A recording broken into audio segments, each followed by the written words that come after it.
कलशस्य मुखे विष्णु कंठे रुद्र समाश्रित मूलित्वस्य स्थितो ब्रह्मा मध्ये मात्रगणा स्मृता। अर्थात कलश के मुख में विष्णु जी, कंठ में रुद्र, मूल में ब्रह्मा और कलश के मध्य में सभी मातृशक्तियां निवास करती हैं। नवरात्र मुख्य रूप से दो होते हैं, बासंतिक या चैत्र नवरात्र और शारदीय नवरात्र। दोनों नवरात्रों में कलश या घट की स्थापना की जाती है। आश्विन शुक्ल प्रतिपदा से नवमी तिथि तक शारदीय नवरात्र मनाए जाते हैं। इसे देवी पक्ष भी कहते हैं। नवरात्र व्रत अनुष्ठान में जितना अधिक संयम, नियम, नियमितता, आंतरिक व बाह्य शुद्धि का ध्यान रखा जाता है, अनुष्ठानकर्ता को उतनी ही सफलता मिलती है। सबसे पहले भगवान श्री रामचंद्र जी ने शारदीय नवरात्र पूजा समुद्र तट पर की थी। यह एक राजस पूजा है। इसमें जितना संभव हो पूजा सामग्रियों के साथ पूजा करने का विधान है। कलश स्थापन या घट स्थापना।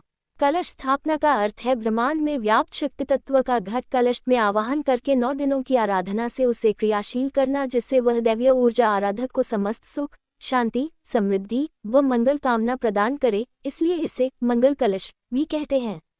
नवरात्र के पहले दिन यानी प्रतिपदा को पूजा की शुरुआत दुर्गा पूजा निमित्त संकल्प लेकर ईशान कोण में कलश स्थापना करके की जाती है। पूजा करते समय साधक का मुख पूर्व दिशा की ओर रहना चाहिए। कौन से योग व नक्षत्र में कलश स्थापन नहीं करना चाहिए। कलश स्थापना करते समय यदि चित्रा या वैधृति योग हो तो उनकी समाप्ति होने के बाद कलश स्थापना करनी चाहिए। यदि चित्रा या वैधृति योग अधिक समय तक हो तो उसी दिन अभिजित मुहूर्त में कलश स्थापना करनी चाहिए। कलश स्थापना के लिए सामग्री। कलश, कलश ढकने के लिए पात्र, कलश के ऊपर रखने के लिए अखंड चावल, शुद्ध मिट्टी या बालू। जौ बोने के लिए पात्र, जल, गंगाजल, आम व अशोक के पत्ते, दूर्वा, रोली, चावल, सुपारी, हल्दी की गांठ, सिक्का, पंचरत्न, सर्वौषधि, कुश, नारियल, पानी वाला लाल कपड़ा या लाल चुनरी, मौली, कलावा, चंदन, पुष्पों की माला और पुष्प। कलश के लिए भूमि या पात्र तैयार करना और धान्य बोना। सबसे पहले जिस भूमि पर या पाटे पर या पात्र में जौ बोने हैं वहां रोली से अष्टदल कमल बनाएं। फिर मिट्टी या बालू को शुद्ध जमीन या मिट्टी के बर्तन या परात में डालकर वेदी बनाएं। नवरात्र में स्थापित कलश को कई दिनों तक सुरक्षित रखना पड़ता है, इसलिए शुद्ध मिट्टी बिछा दी जाती है और उस पर जौ बो दिए जाते हैं। इसे जयंती कहते हैं। नवरात्र में उगे हुए जौ को विजयादशमी के दिन पूजन के बाद काटा जाता है और देवताओं को समर्पित किया जाता है। इसके बाद आशीर्वाद स्वरूप इन जौ को अपने मस्तक पर लगाकर शुभ स्थानों पर रख दिया जाता है। कलश स्थापन के लिए कलश तैयार करना। पंचपल्लव संयुक्तम वेदमंत्र सुसंस्कृतम सुतीर्थ जल संपूर्ण हिमरत्न समन्वितम। श्रीदेवी भागवत। मिट्टी, तांबा, सोना, चांदी या पीतल का नया कलश लेकर उस पर रोली से स्वस्तिक व दोनों तरफ त्रिशूल बनाकर कलश के गले पर मौली कलावा बांध दें। कलश में जल, अगर कलश मिट्टी का है तो उसे पहले शुद्ध जल से भरकर देख ले कि कहीं उसमें से जल रिस तो नहीं रहा है। कलश में शुद्ध जल के साथ थोड़ा गंगाजल भी मिला दें। फिर कलश को जौ मिली रेत पर स्थापित कर दें। कलश में विभिन्न पदार्थ विभिन्न वेदमंत्रों से डाले जाते हैं। ये पदार्थ हैं: कलश में चंदन डालें। कलश में सर्वौषधि मुरा, जटामांसी, वच, कुष्ठ, शिलाजीत, हल्दी, दारू हल्दी, सठी, चंपक और मुस्ताक डालें। सर्वौषधि बनी बनाएं आसानी से किराना स्टोर पर मिल जाती है। कलश में 2 दूर्वादल डालें। कलश में सुपारी डालें। कलश में पंचरत्न सोना, हीरा, पद्मराग, मोती, नीलम डालें। अगर संभव हो तो नहीं तो कलश में द्रव्य 1 रुपये का सिक्का डाल दें। कलश पर पंचपल्लव आम, पीपल, वट, पाकड़ और गूल के पत्ते रखें। यदि ये पत्ते नहीं मिलते हैं तो केवल अशोक व आम के पत्ते भी कलश पर लगा सकते हैं। कलश में पवित्री कुश छोड़ दें। कलश में सप्तमृत्तिका, कुरसाल, हाथीसाल, बाम्बी, नदियों की संगम, राजद्वार और गौशाला की मिट्टी डाली जाती है, परंतु आम इंसान के लिए इतना सब करना नामुमकिन ही है। अतः भाव से ही इसको कलश पर छोड़ दें। शास्त्रीय विधि से कलश में डाले जाने वाले सभी पदार्थ न मिलने पर चंदन, रोली, हल्दी की गांठ, सुपारी, 1 रुपये का सिक्का, गंगाजल व दूर्वादल ही कलश में डाल सकते हैं।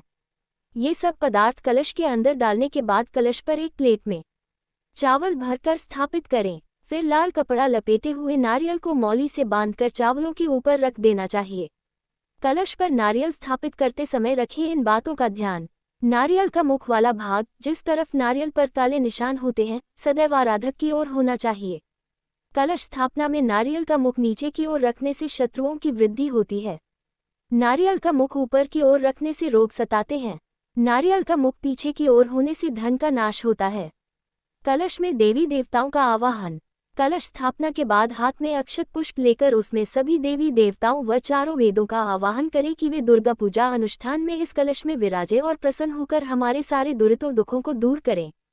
कलशस्य मुखे विष्णु कंठे रुद्र समाश्रित मूलित्वस्य स्थितो ब्रह्मा मध्ये मात्रगणा स्मृता कुक्षो तु सागरा सवे सप्तद्वीपा वसुंधरा ऋग्वेदो यजुर्वेद सामवेदो ह्यथर्वण अंग्याशित संहिता सवे कलश तु समाश्रिता अत्र गायत्री सावित्री शांति पुष्टिकरी तथा आयान्तु देवपूजार्थ दुरितक्षयकारका गंगे च यमुने चैव गोदावरी सरस्वती नर्मदे सिंधु कावेरी जलेस्मिन् सन्निधि कुरु सवे समुद्रा सरितस्तीर्थानि जलदा नदा आयान्तु मम शांत्यर्थ दुरितक्षयकारका। कलश पूजन की विधि। कलश स्थापन के बाद नवरात्र में 9 दिनों तक कलश का पंचोपचार गंध पुष्प धूप दीप नैवेद्य या षोडशोपचार जैसी श्रद्धा या सामर्थ्य हो पूजन करना चाहिए। कलश को नमस्कार करने का मंत्र। नमो नमस्ते स्फटिकप्रभाय सुश्वेतहाराय सुमंगलाय सुपाशहस्ताय झषासनाय जलाधिनाथाय नमो नमस्ते। वेद मंत्रों से स्थापित कलश का जल हो जाता है अमृत तुल्य। विधिपूर्वक स्थापित किए गए कलश या घट में जो चीजें डाली जाती हैं उन पदार्थों से कलश का जल अमृत तुल्य हो जाता है। ये जल रोगनाशक होता है। ऐसा माना जाता है कि ताम्रपात्र में रखा हुआ यह अमृत जल 3 महीने के बाद सभी रोगों को मिटाने वाली महौषधि बन जाता है। दुर्गा पूजन की समाप्ति पर विसर्जन के बाद कलश के जल को उन्हीं पत्तों की सहायता से पूरे घर में प्रत्येक स्थान पर छिड़का जाता है। ऐसा माना जाता है कि इससे घर में किसी भी अशुभ शक्ति का प्रवेश नहीं हो सकता और घर के सभी वास्तुदोष समाप्त हो जाते हैं। चैत्र नवरात्र में कलश पर स्थापित नारियल एवं उसके जल से पूर्णिमा को सायंकाल में देवी महालक्ष्मी की पूजा की जाती है। देवी की पूजा में ज्योति क्यों जगाई जाती है? देवी भागवत पुराण में कहा गया है, सृष्टि के आदि में एक देवी ही थी, उसने ही ब्रह्मांड उत्पन्न किया, उससे ही ब्रह्मा विष्णु और रुद्र उत्पन्न हुए। अन्य सब कुछ उससे ही उत्पन्न हुआ। वह ऐसी पराशक्ति महाशक्ति है। सारा जगत अनादिकाल से प्रत्यक्ष या अप्रत्यक्ष रूप से शक्ति की उपासना में लगा हुआ है। महाशक्ति ही सर्वोपरि है। ब्रह्म भी शक्ति के साथ पूजे जाते हैं। जैसे पुष्प से गंध अलग नहीं की जा सकती है, गंध ही चारों ओर फैलकर पुष्प का परिचय कराती है, उसी तरह शक्ति ही ब्रह्म का बोध कराती है। सभी जगह शक्ति का ही आदर और बोलबाला है, क्योंकि शक्तिहीन वस्तु जगत में टिक ही नहीं सकती है। देवताओं के अहंकार के नाश के लिए देवी ने धारण किया ज्योति अवतार। देवी माता की पूजा में ज्योति जगाने जलाने का संबंध देवी के ज्योति अवतार से है। देवी के ज्योति अवतार की कथा इस प्रकार से है।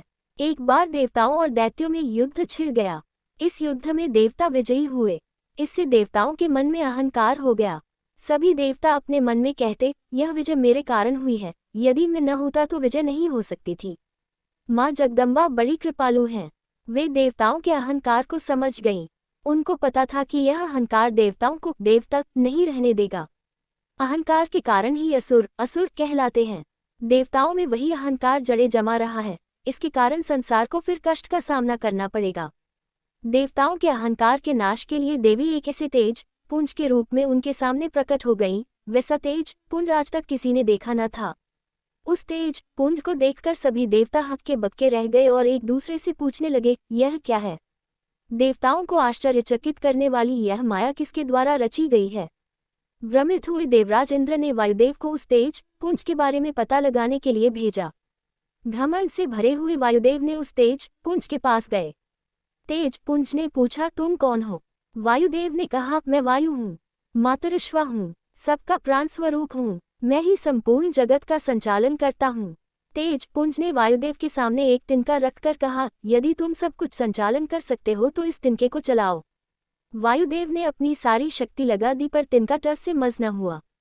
वे लज्जित होकर इंद्रदेव के पास लौट आए और कहने लगे कि यह कोई अद्भुत शक्ति है, इसके सामने तो मैं एक तिनका भी न उड़ा सका। देवराज इंद्र ने फिर अग्निदेव को बुलाकर कहा, अग्निदेव, चूंकि आप ही हम लोगों के मुख है, इसलिए वहां जाकर यह मालूम कीजिए कि ये तेज पुंज कौन है। उद्धरण। इंद्र के कहने पर अग्निदेव तेज पुंज के पास गए। तेज पुंज ने अग्निदेव से पूछा, तुम कौन हो? तुम में कौन सा पराक्रम है, मुझे बतलाओ। अग्निदेव ने कहा, मैं जातवेदा हूँ, अग्नि हूँ, सारे संसार को दग्ध करने की ताकत मुझ में है। तेज पुंज ने अग्निदेव से उस तिनके को जलाने के लिए कहा। अग्निदेव ने अपनी सारी शक्ति लगा दी, पर वे उस तिनके को जला न सके और मुंह लटकाकर इंद्रदेव के पास लौट आए। तब सभी देवता बोले, झूठा गर्व और अभिमान करने वाले हम लोग इस तेज पुंज को जानने में समर्थ नहीं है। ये तो कोई अलौकिक शक्ति ही प्रतीत हो रही है। इंद्रदेव, आप हम सब के स्वामी हैं, अतः आप ही इस तेज पुंज के बारे में पता लगाए। तब सहस्त्र नेत्रों वाले इंद्र स्वयं उस तेज पुंज के पास पहुंचे। इंद्र के पहुंचते ही वह तेज पुंज गायब हो गया। ये देखकर इंद्र बहुत लज्जित हुए। तेज पुंज के उनसे बात तक न करने के कारण वे अपने आप को मन में छोटा समझने लगे। वे सोचने लगे कि अब मैं देवताओं को क्या मुंह दिखाऊंगा। मान ही महापुरुषों का धन है, जब मान ही न रहा तो इस शरीर का त्याग करना ही उचित है। इंद्रदेव का सारा अहंकार नष्ट हो गया। तभी गगनमंडल में आकाशवाणी हुई कि इंद्रदेव, तुम पराशक्ति का ध्यान करो और उन्हीं की शरण में जाओ। इंद्रदेव पराशक्ति की शरण में आकर मायाबीज का जप करते हुए ध्यान करने लगे। एक दिन चैत्र मास की नवमी तिथि को मां पराम्बा महाशक्ति ने अपना स्वरूप प्रकट किया। वे अत्यंत सुंदरी थीं। लाल रंग की साड़ी पहने उनके अंगन से नवयौवन फूट रहा था। उनमें करोड़ों चंद्रमाओं से बढ़कर आह्लादकता थी। करोड़ों कामदेव उनके रूप पर न्यौछावर हो रहे थे। उन्होंने चमेली की माला व वेणी व लाल चंदन धारण किया हुआ था। देवी बोली, मैं ही परब्रह्म हूँ, मैं ही परम ज्योति हूँ, मैं ही प्रणवरूपिणी हूँ।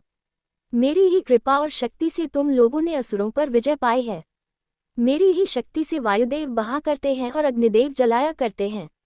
तुम लोग अहंकार छोड़कर सत्य को जानो। देवी के वचन सुनकर देवताओं को अपनी भूल ज्ञात हो गई और वे अहंकार रूपी असुर से ग्रस्त होने से बच गए।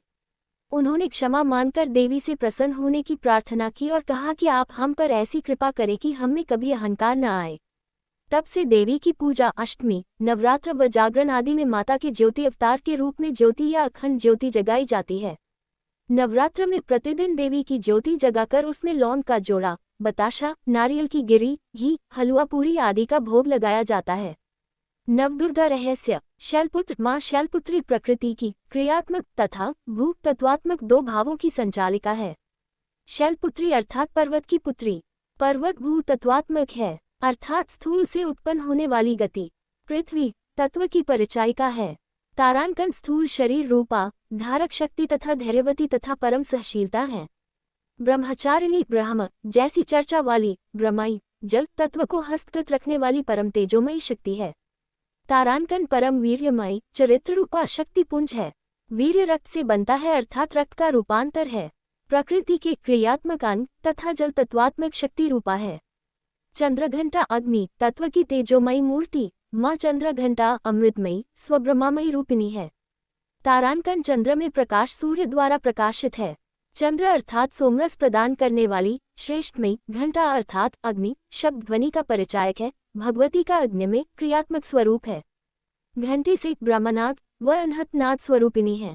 कूष्मांडा वायु तत्व की वेगमयी शक्ति मां कूष्मांडा गत्यात्मक स्वरूपिणी है।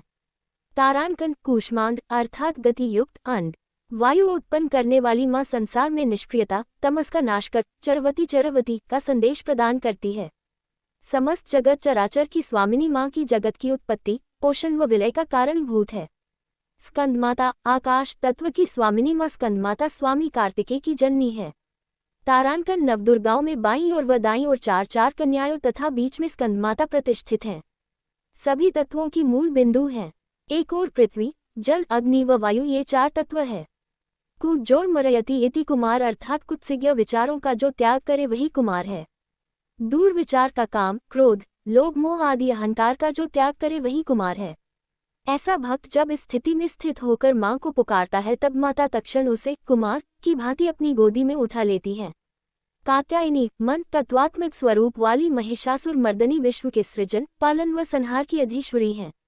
तारांकन जीवन व मृत्यु का कारण हमारे मन के भाव ही हैं। समस्त मानसिक दैविक व दैहिक शक्ति की स्वामिनी मां कात्यायनी कात्यायन ऋषि की तपस्या के कारण वहां प्रकट हुई थी। समस्त आसुरी शक्ति अविद्या का नाश कर मां कात्यायनी भक्त को मुक्ति प्रदान करती है। काल रात्रि बुद्धि तत्वात्मक स्वरूपा प्रकृति की क्रियात्मक शक्ति है।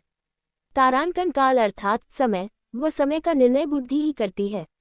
रात्रि अर्थात शून्य या अंधकार अंधकार काल का संचार करता है। तमस बुद्धि रूपी प्रकाश से तिरोहित होता है। मां कालरात्रि पूर्ण रूप में दिगंबर है। काला रंग मानो सभी कुछ अपने में विलय करने की शक्ति का परिचयक है। सृष्टि का विलय व सहम्रात्मक शक्ति स्वरूपिणी मां काल रात्रि विवेक व बोध रूपी भक्ति से प्रसन्न होती है।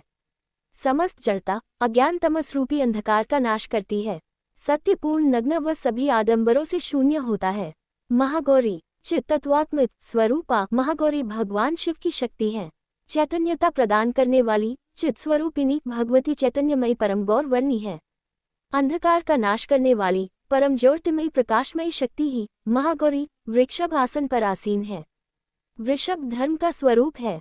धर्म ही अर्थ, काम व मोक्ष को प्रदान करने वाली है। सफेद वस्त्र धारण करने वाली परम पवित्र भगवती महागौरी हमारे चित्र के समस्त जड़ता अविद्या तमसता का अंत कर चैतन्य का प्रकाश करती है।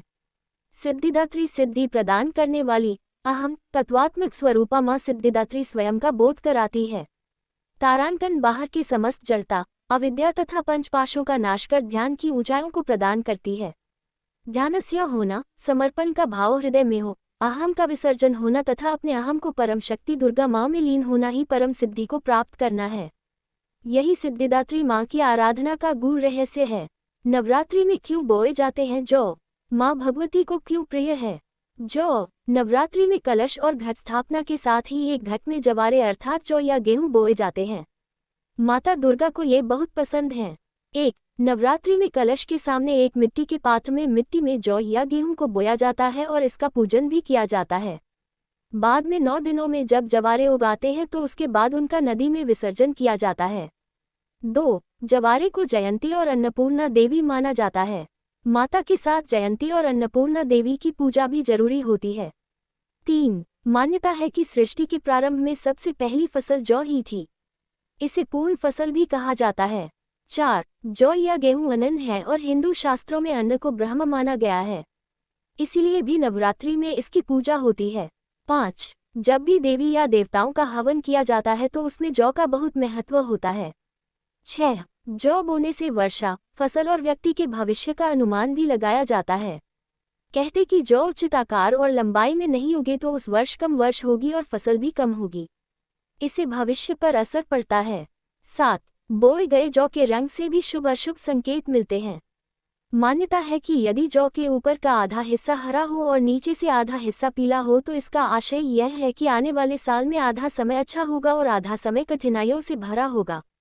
8. यदि जौ का रंग हरा हो या फिर सफ़ेद हो गया हो तो इसका अर्थ होता है कि आने वाला साल काफ़ी अच्छा जाएगा। यही नहीं, देवी भगवती की कृपा से आपके जीवन में अपार खुशियाँ और समृद्धि का वास होगा। 9. कहते हैं कि नवरात्र में बोई गई जौ जितनी बढ़ती है उतनी ही माता रानी की कृपा बरसती है। इससे व्यक्ति के घर में सुख समृद्धि भी बनी रहने के संकेत मिलते हैं। 10. मान्यता है कि यदि जौ के अंकुर 2 से 3 दिन में आ जाते हैं तो ये बेहद शुभ होता है और यदि जौ नवरात्रि समाप्त होने तक जौ न उगे तो यह अच्छा नहीं माना जाता है। हालांकि कई बार ऐसा भी होता है कि यदि आपने उचित तरीके से जौ नहीं बोया है तो भी जौ नहीं उगता है। ऐसे में ध्यान रखें कि जौ को अच्छे से बोएं। 11. दुर्गा क्षमा प्रार्थना मंत्र। मंत्रहीन क्रियाहीन भक्तिहीन सुरेश्वरी यत्पूजित मया देवी परिपूर्ण तदस्तु में। क्षमा प्रार्थना मंत्र हिंदी अनुवाद। 1. हे परमेश्वरी, मेरे द्वारा रात दिन बहुत से अपराध होते रहते हैं। मुझे अपना दास समझकर मेरे उन अपराधों को आप कृपा पूर्वक क्षमा करिए। 2. परमेश्वरी, मैं आवाहन करना नहीं जानता, विसर्जन करना नहीं जानता तथा पूजा करने का ढंग भी नहीं जानता। हे माँ, मुझे क्षमा करिए।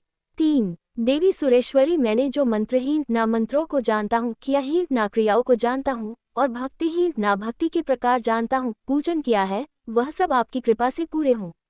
4. सैकड़ों अपराध करने के बाद भी जो आपके शरण में आके जगदम्बा कहकर पुकारता है उसे वह गति प्राप्त होती है जो ब्रह्मादि देवताओं के लिए भी पाना आसान नहीं है। 5. जगदम्बिके, मैं अपराधी हूँ किंतु आपकी शरण में आया हूँ, इस समय दया का पात्र हूँ, आप जैसा चाहे वैसा करे। 6. हे देवी परमेश्वरी, अज्ञानवश भूल से या बुद्धि भ्रष्ट होने के कारण मैंने जो भी न्यूनता या अधिकता कर दी हो वह सब क्षमा करे और प्रसन्न हो। 7. सच्चिदानंद स्वरूपा परमेश्वरी, जगत माता कामेश्वरी, आप प्रेम पूर्वक मेरी यह पूजा स्वीकार करें और मुझ पर प्रसन्न रहें। 8. देवी सुरेश्वरी, आप गोपनीय से भी गोपनीय वस्तु की रक्षा करने वाली हैं, मेरे निवेदन किए हुए इस जप को ग्रहण करिए, आपकी कृपा से मुझे सिद्धि प्राप्त हो। इस प्रकार क्षमा प्रार्थना मंत्र के पाठ से दुर्गा माता आपके जाने अनजाने में हुए सारे अपराधों को क्षमा करेगी और उनकी कृपा सदैव आपके ऊपर बनी रहेगी।